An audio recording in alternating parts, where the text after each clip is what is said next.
Let me just say I am very honored to be here, and thank you guys so much for showing up to hear my story. And I say that because that was essentially my agreement on the other side, was that I would come back and share my story to those that wanted to listen, that cared to listen. And it was kind of as simple as that. So I have to really, truly thank each and every one of you for being here. And thank you for this opportunity. So a little bit about me. Um, I was a medium already before my near-death experience. And even if I go farther back than that, I was always a kid that just kind of had a sense of things, but I didn't grow up in a family of mediums. You know how some people, they have a lot of spiritual, new age, open, uh, you know, people that understand that kind of stuff in their whole family line. We didn't have that in my family line. Not that that was a negative, but it just wasn't there. So we didn't have a reference point for mediumship growing up. My parents were really open to a lot of different things. I was loosely raised Catholic. That was never pushed or forced on me, but I had an understanding of, God and that idea, but not in the form of mediumship type communication. So when I started to tune into my gifts and abilities, even now, retrospectively, I can see at the age of 5, I started knowing there were people in my room at nighttime. I just knew it. I couldn't explain why. I knew it, and I couldn't see them yet at that time, but I knew it, and it was terrifying. I would go to bed at night just afraid, and I couldn't explain why. And so I just kind of, fumbled through life. And by the age of 15, my grandmother had passed away, and I saw her after she passed. And again, without a reference point of understanding it, I just said it was a dream. I had a dream. And in my dream, I guess I dreamt of her to make myself feel better. But we had this strong communication. And then fast forward to the age of 17, where I then was battling huge anxiety, because at that point, I didn't realize I was feeling spirits communicating with me through feel. And I couldn't understand what was mine and what wasn't mine. So that created a whole load of anxiety. But it was actually the trigger point of my awareness, because when I started to dive into why was I anxious, how could I move through that experience, I started to get to know what was mine and what wasn't. So I didn't realize that journey of anxiety, like crippling anxiety, was actually going to be a huge foundation point for everything that was going to come. So once I hit my 20s, I really started to know that, something is definitely going on. And I remember there was a day where I was doing laundry in the house by myself, and all of a sudden I hear this voice from down the hall say, "Ginette, look down the hall." It's like, what? Right? I'm sure I said lots of different colorful words in that moment out of fear. And he said, "Ginette, look down the hall." And I remember looking, down the hall, and I saw this figure of a man, pretty 3D to me, slightly hologram, but very 3D, in military fatigues of all things.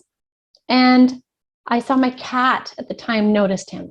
She was right at his feet looking up at him, and her tail was wagging, which she would do when she was looking at something. And so for me, that was a pivotal change in my journey of embracing the mediumship piece, because I saw that she saw he was real. I saw he was real. And I chose in that moment to learn instead of being afraid. And that was what really changed it for me, diving into exploring what is this mediumship thing. And so I spent years learning, reading, learning, sitting with different mediums in circles, and, exploring what was for me. And that still took a lot of unraveling and understanding. And then I went through university and, did that thing while doing my singing career, and all at the same time underneath was this like bubbling over of mediumship. And so it really kind of came to the forefront about a decade and a half ago. And I have been doing readings with clients since. So I spent a lot of years exploring it, and then about a decade and a half now of sessions. I've done thousands of sessions communicating with spirits, learning their experience, crossing over, what it looks like, their regrets, their joys, their understanding of the afterlife, all of that kind of stuff. And I say that because at the time of my near-death experience, which was 3 years ago, I already had a very good working knowledge of mediumship and death and dying and the other side and spirit and how we do carry on and how, this is but an experience. I had a good foundation of it. I didn't realize how much more my mind would be opened and my understanding would be further opened when I was actually there.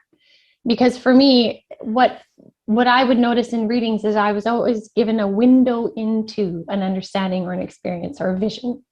And I had done astral travels already at that point where I projected my consciousness in different places, and I was familiar with that. But when I had my near-death experience, that was entirely different. So if I fast forward now to that experience, in the days leading up to it, I had a knowing something was happening to somebody. I didn't realize that something was going to be happening to me. I had these insights that somebody was dying around me, to the point that spirit was communicating it to me really clearly. And I said to them one time, I said, that's enough. Like, you have been dangling this idea someone's dying. I have scanned everybody in my family, everyone around me, and I can't figure out who it is. Stop playing games with me. I was actually quite frustrated. And so I remember I said to my guides, you either need to be clear with me or zip it, because I'm too tired. I don't feel good. I'm having surgery in a couple days. Please kind of leave me alone. And because at that point, what brought me to surgery at that point was I was hemorrhaging very, very badly from my monthly cycles. And so I would hemorrhage and not be able to make back the volume I'd lost. And it was something I had dealt with throughout my life for a long time, but it got so severe, I was getting numbers that doctors didn't even understand. For example, when we get our iron tested, right, which I'm sure many of you have had your iron tested at some point, or your ferritin level. I remember when my ferritin was at a 1, and it should be at a minimum of 100. We should be sitting at 100 to feel good. Most women sit at 50 and they're thinking they're good.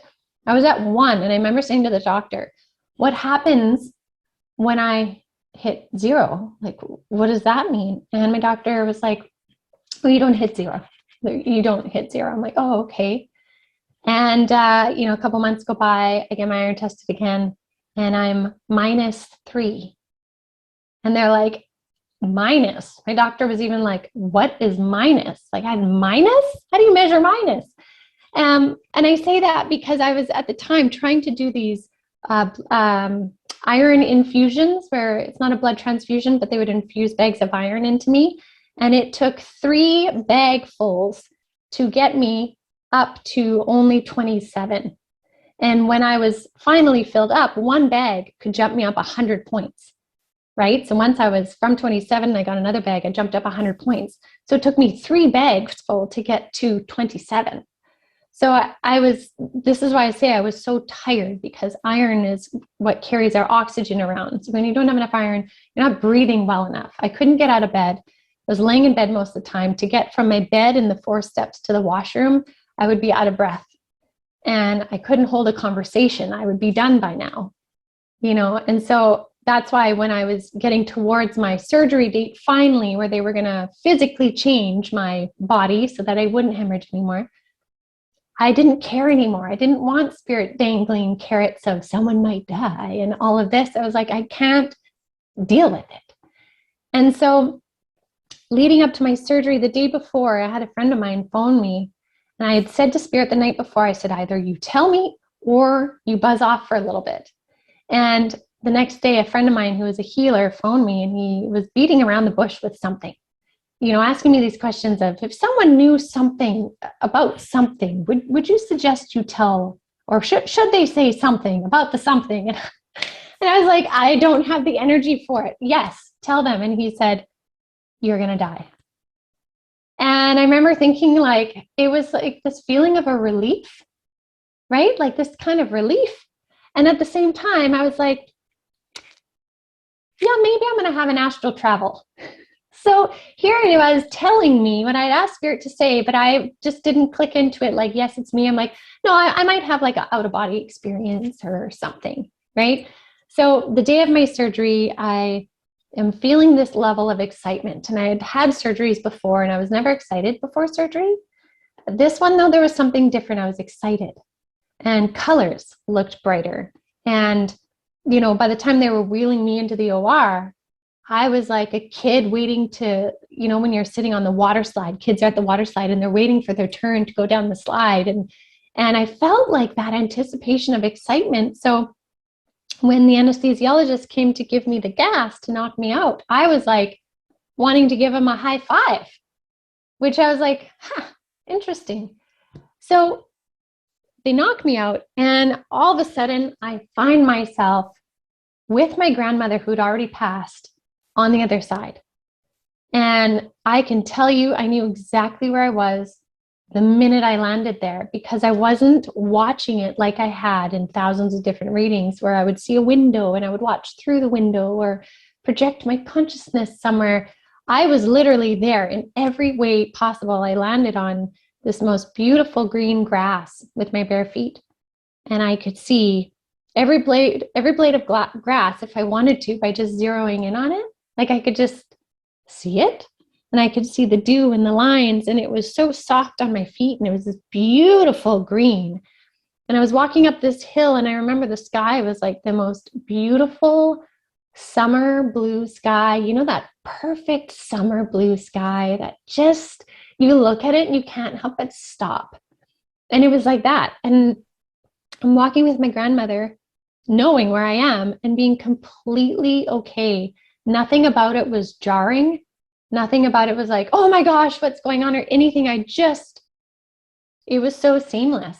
And we walked up to this kind of barbecue-like summer picnic setting where there was those checkered kind of tablecloths, and there was so many people there, and they were all gathering there to say hi to me. Everybody, people from this lifetime that had passed.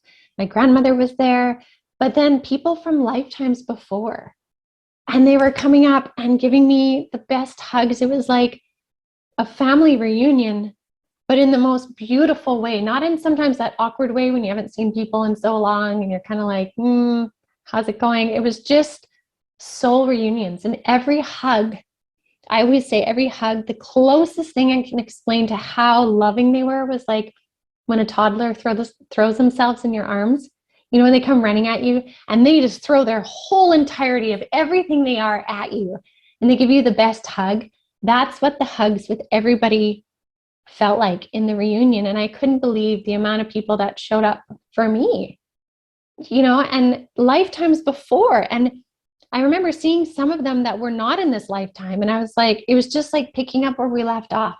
It's like, what have you been doing since then? What's been going on? And I spent what felt like hours, like the whole day into the evening, reminiscing, reuniting with beautiful souls that have been part of my experiences. And it was stunning and beautiful.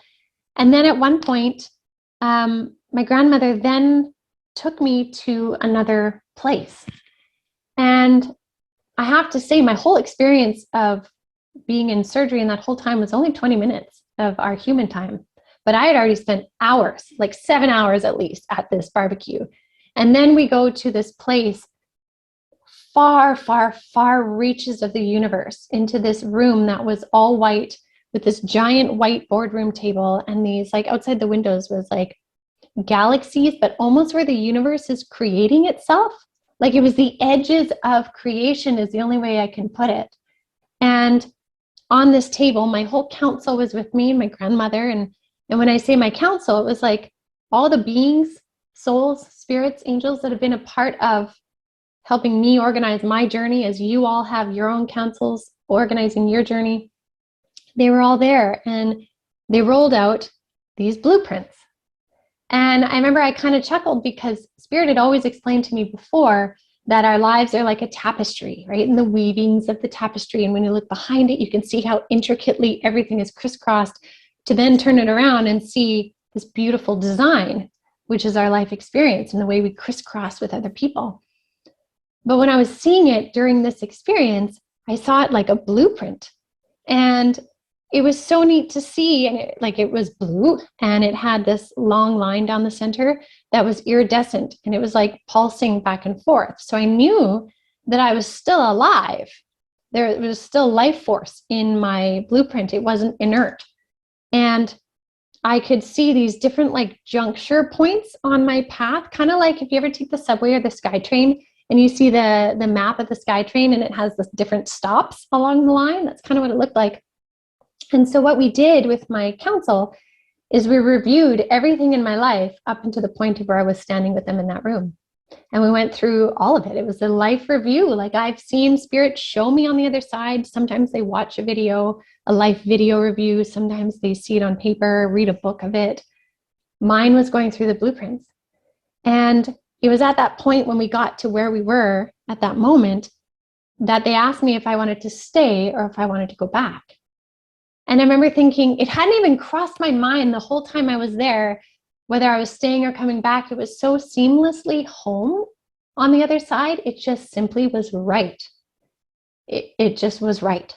And so when they asked if I wanted to come back, I actually didn't have a hesitation in saying I wanted to come back, which when I tell the story, a lot of people are like, wow, you wouldn't think you would want to come back. But I knew I had more I wanted to do after reviewing everything. I was like, no, there's more I want to do.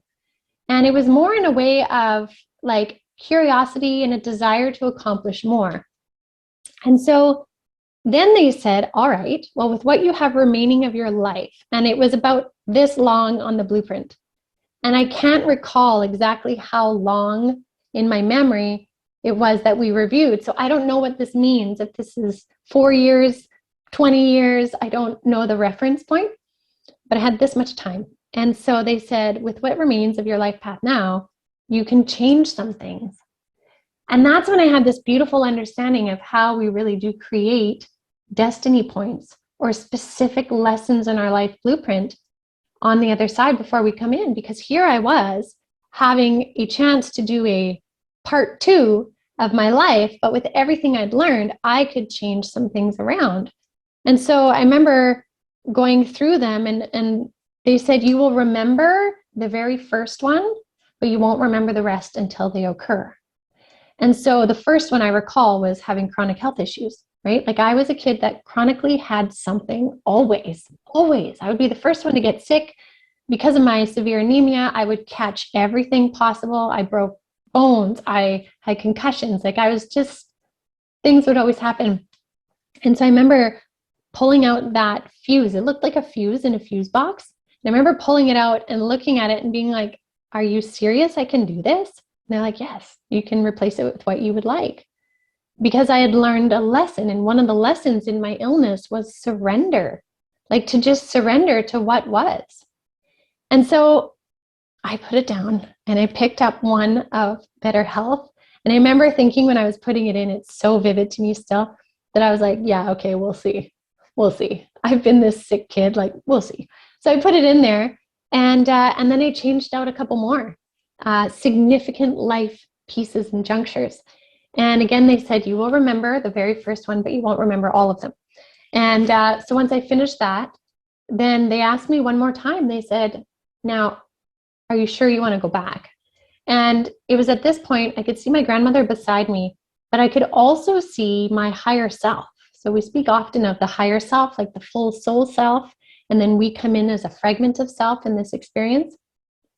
I could see my higher self looking at me and my life, but it was still me. Like that was the interesting thing. And there's things that happen when you're in the higher realms that you can't quantify with the physics of 3D. It's hard to even explain it in our language. It feels limited, but the best way I can explain it, they were both me. And I could see from both perspectives, but I could also see a separation between the two of the human me and the higher self me. But they were still both me. And so from my higher self perspective, I could see how much I absolutely loved and valued a human lifetime. How from that perspective, I was like, human lives, the highs and the lows, the journeys, the experiences are the greatest gift and a huge soul experience to come here. And I was like, wow. And so seeing that version of myself, appreciate it so much, I was like, well, absolutely, I want to come back. Like I want to come back for my kids, my family, obviously, but I think there's more I can do. And so it was at that point that spirit was like, okay, because if you don't come back, you're at a point right now where it's very easy to, they showed me like a switch, like a light switch, to flick a switch, you will have a massive heart attack on the table. They will not revive you. And I was like, no, I want to go back.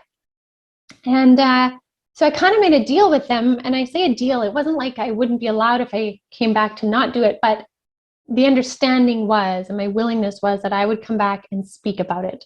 I would share about it. I was already a very busy medium for a long time already, but only by word of mouth. I didn't put myself out there. It was just word of mouth.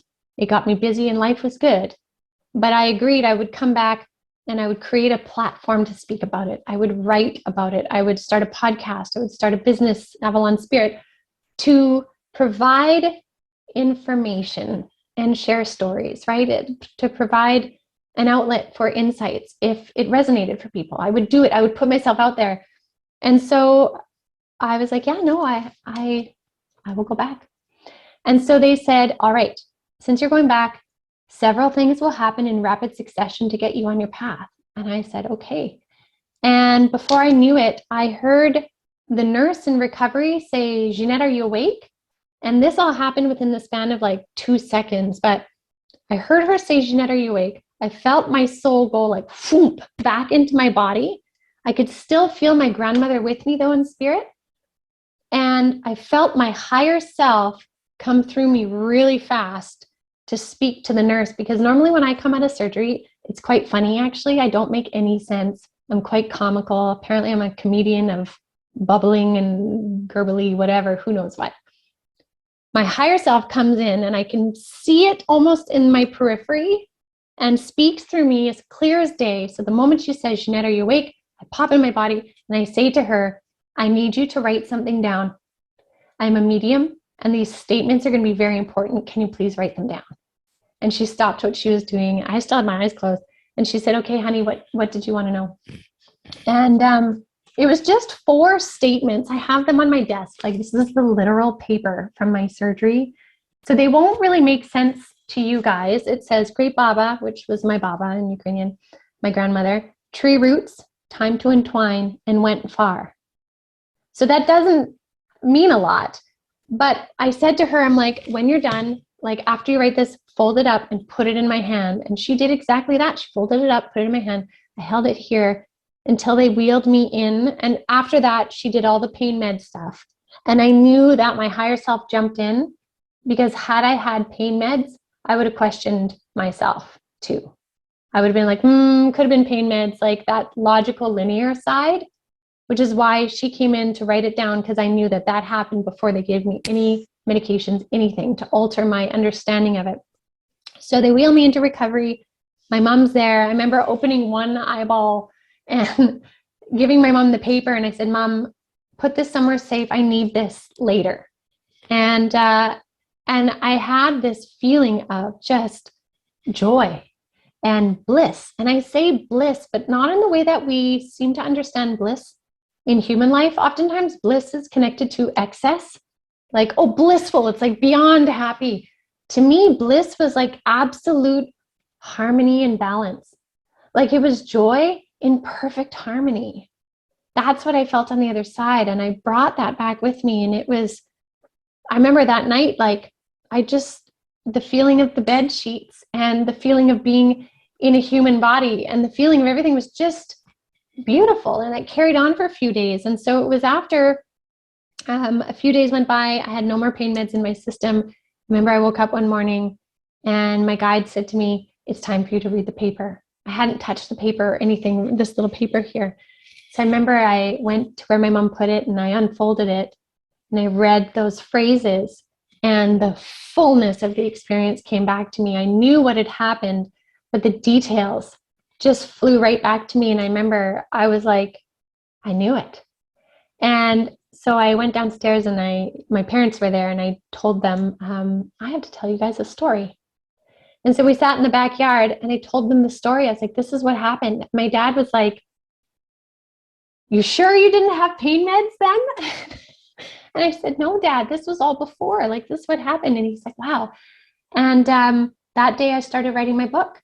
And within a month, my book was out from my consciousness, from me, and edited and being edited. And it was the most profound experience, because with that, some of the lessons that I talk about that I learned on the other side were, first of all, we definitely create our blueprint for this lifetime. Like, we create these juncture points or the lessons so that we can gain the wisdom from going through it. Some of those lessons are really hard ones. Some of them we don't figure out and we bring them back into another lifetime. But when we can recognize that, even in some of the hardest moments of experiencing something, we can try and pull from the fact of, what am I learning in this lesson? What is this moment of learning this lesson that then makes it so I can turn it off? And if I go back to my experience of being so ill, I remember laying in bed, barely being able to do my work anymore. I couldn't even work laying down on the phone to do readings. I couldn't even do a half-hour session anymore. I felt like a failure of a mother because I had 2 young kids at the time. I could do nothing for my family, couldn't make meals, couldn't clean the house, my kids had to snuggle a tired, sleeping mom. Like, I just felt horrible. And I remember there was a moment in that where I fully surrendered into the experience. And I was like, you know what? All of this is really crappy right now. And I feel like when I get up to the bathroom, I feel my heart seizing. I was at a threat of a heart attack. I remember laying there and thinking, but how lucky am I that I can have such a comfortable bed to lay in? And how lucky am I that my pillow is so soft to hold my head, and I have warm blankets, and I have a family around me. There are people that don't have that. I am so lucky in this moment. And it was a full-bodied experience at that moment. And that was one of the moments that they told me allowed me to sum up my experience of chronic health issues. It was a full surrender in the moment. And so I learned that we create these experiences that then, when they're not needed anymore, we don't need them in our blueprint. So we don't all have to have an NDE to go there and reconfigure the blueprint.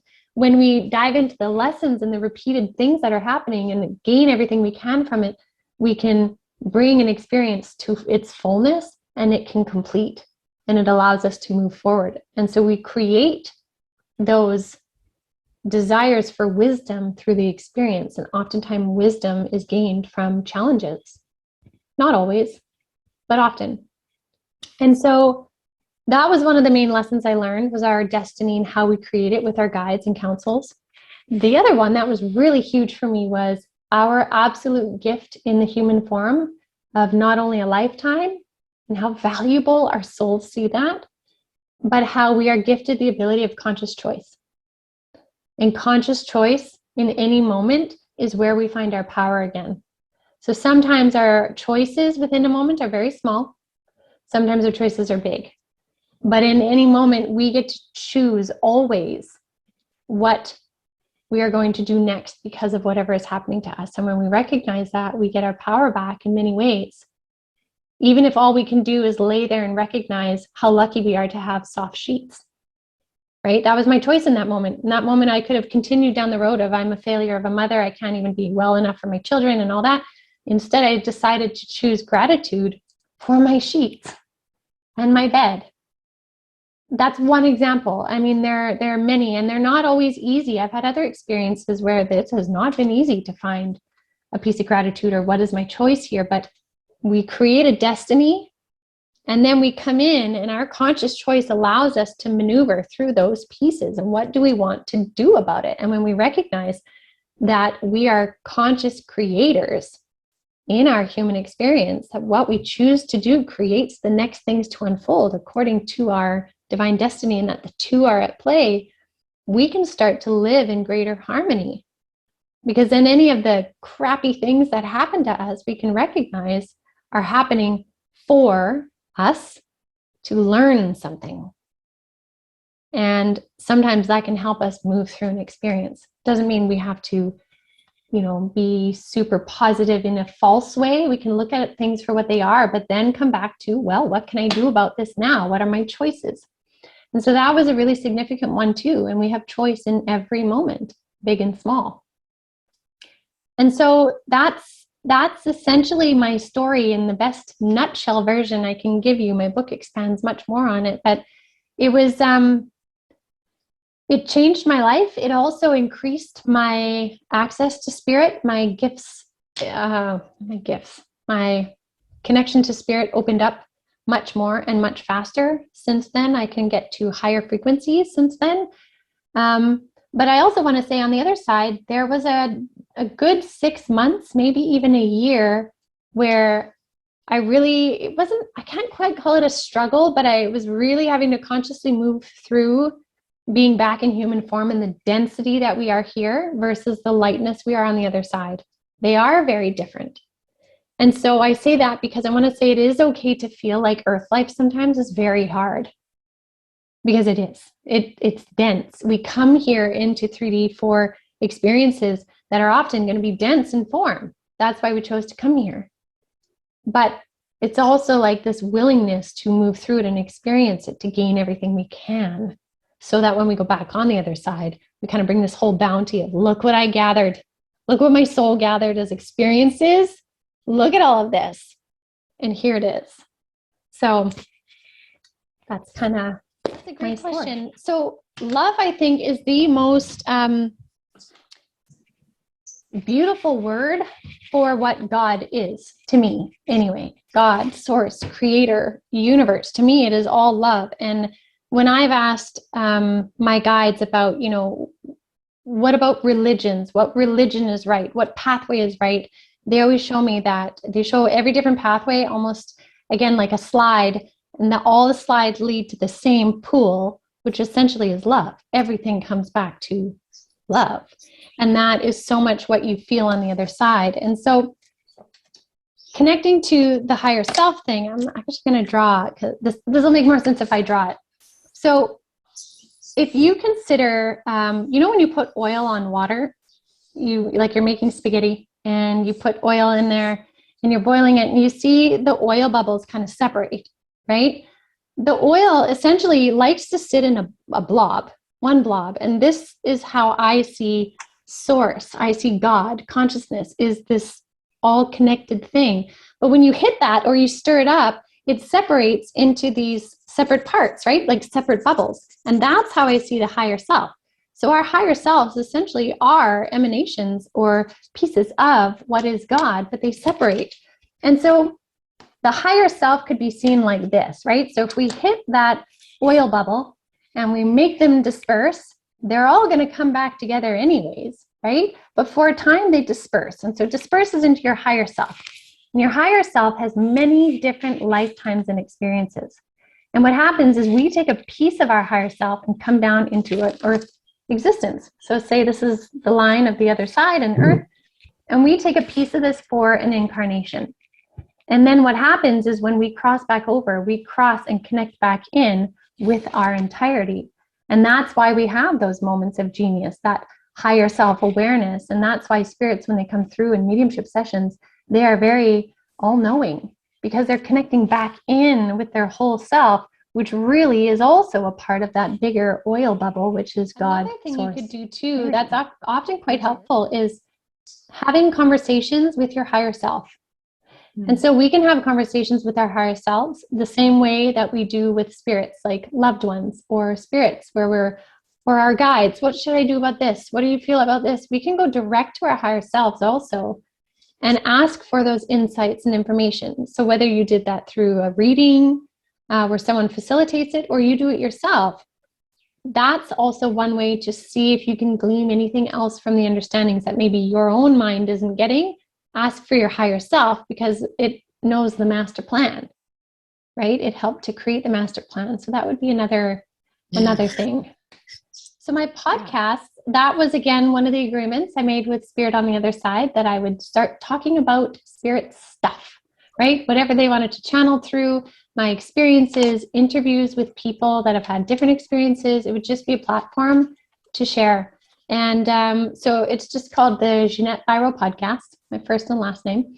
And it's on all the audio platforms as well as YouTube video. And I do a monthly energy update. So my guides will give me the energies of the month to come. So on Monday is going to be the December energy update because we're getting close to the 1st. And then I just, throughout the month, every Monday, I release something to do with spirit stuff. So in that, I've talked about all kinds of things. So I enjoy it so much. It is such a passion of mine to have the podcast as an outlet. Like, I feel like the luckiest lady on the planet to have one of these podcast microphones and a place to actually post stuff. It's just so cool. So it's definitely like my baby. And then my YouTube as well, I do daily card readings on there. I don't read cards in sessions for people when I do mediumship. I don't read cards, but Spirit created cards through me. We actually just finished releasing these Awakening Avalon Oracle cards because I like to pull cards for myself. I find it fun. It's another way for me to interpret stuff that's outside of my brain, and Spirit can work through the cards. And then one day they said, Ginette, why don't you share your card pulls as a general reading for people? I was like, well, that's a great idea. So I started doing a weekly, daily card reading. And then they're like, why don't you bring through the messages in your own card deck? And I was like, well, that's a great idea. So we created the card deck to help people create a bridge of their own communication. And so my YouTube has those plus the podcast. And then I also do these Making Sense of Life videos on there, which are basically answers to common spirit questions like, what is a medium? How do ghosts appear? What does it mean to energetically heal? What are aliens? Like any kind of what if questions, I do a video on that. And so that's like my outlet to share info. And on my website, avalonspirit.com, is where we host different courses, offerings, Lightworker Mentorship Circle, where I teach people how to connect into their spiritual gifts. And then Cosmic Consciousness, which I would say would be my second baby. And I say that because I love them and I honor those outlets so much. And Cosmic Consciousness Circle is where I talk about big cosmic things. Like that's where the Galactic Federation stuff, I started talking about it this Wednesday in Cosmic Consciousness Circle, which is once a month. We're talking about time bending. So I love all the time questions because we're talking about how we bend time. And that came through from some of my galactic guides. So it's neat. And so leading into then the Galactic Federation, I remember when I first came across aliens, if you will, ETs, higher beings in higher realms beyond what were spirit guides, angels, and family members and loved ones, which I was comfortable dealing with, right? That was in my realm of reality. This was over a decade and a bit ago. I remember one day these three monks came towards me. In a vision, they had cloaks on that were kind of covering their faces. I called them the three monks. They're beautiful souls. And I said, show me who you are. And they said, you're not ready for that. And I remember thinking, yes, I am. I'm good. I've been in this for a couple of years. I'm good. Show me who you are. And they said, you're not ready for that. You need to get to know us first. And so I spent several months getting to know them, and they were teaching me different things, showing me things that would then come to be real. And so I grew to trust them. And I remember one day I was talking with them and they went to start to take their cloaks off. And I remember when they took them off, they didn't look entirely human as we do. They were kind of bluish human looking, but a blue hue. And I remember thinking, well, that's great. That's where mediums lose their minds. That's perfect. Thanks so much for that. And I quit. I quit mediumship that day, thinking I could. And I was mad because it didn't fit my reality. And it took about a month or so for me to kind of, move through it. And then I was like, oh my gosh, I have been learning about this inadvertently for about 2 years.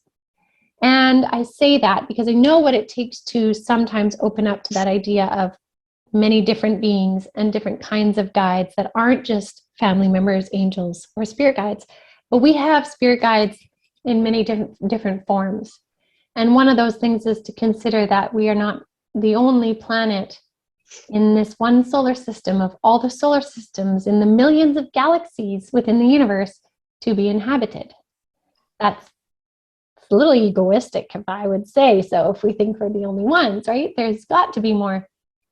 And so they live in higher dimensions. So the Galactic Federation specifically is a federation, a group of many, many different galactic beings who work to essentially keep balance of the galactic community. And humanity is moving into with a height there, like we're growing in consciousness, right? The fact that you guys have a group like this that meet and talk about higher consciousness, that means we're moving up in consciousness as a collective, and we're moving from a global consciousness into a galactic consciousness, which is why we're seeing more things being released of UFOs maybe are real and classified documents are being released. It's because we're meant to be stepping into a consciousness of higher knowledge within the galactic awareness. And so like I'm saying, the Galactic Federation is made up of many different kinds of beings. Some of the common names are Pleiadians or Arcturians, Syrians, Lyrans, different beings from different places. And they're here to help us grow and ascend, because humanity is ready, primed and ready to be doing that. And when we grow and ascend as a collective consciousness, we will then help other places, spaces, planets grow and ascend also.